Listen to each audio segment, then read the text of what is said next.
Welcome back, Darin Martineau. Uh, if you haven't, please like, subscribe to the channel, click on the link and get my free Master Magic course and several free video tutorials on magic, which I'm constantly updating. I have an incredible system, okay, which is called Master Magic University.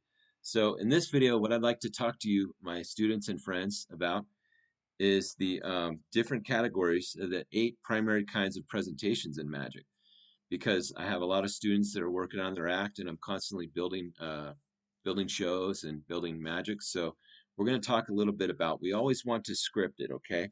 There's a lot of things you want to do, okay? Whether you use poem, whether you use jokes, whether you use scripts, it's all good. But the first kind of thing we're going to do, we're going to script our act. If we're doing talking and we're not doing silent, right? The second, which is going to be a silent act to music.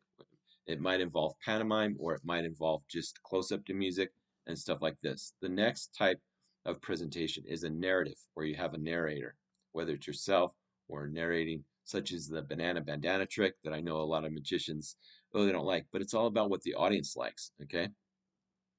Um, the next one we're going to have is acting and playing vignettes. Think of like David Copperfield, where he uses the illusions as like small plays, mini plays.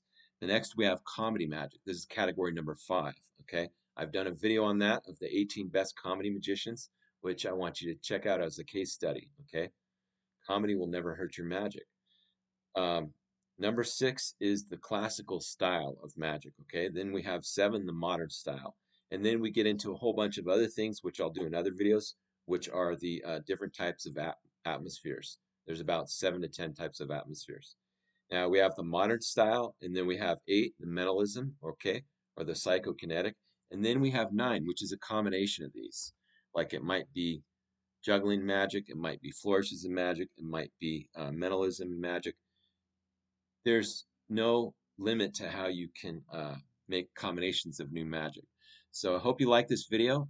Please like, please comment if you have a comment on the different types of presentations, and please click on the link and get my free Master Magic course now, along with my free magic video tutorials. And thank you very much, and keep it surreal.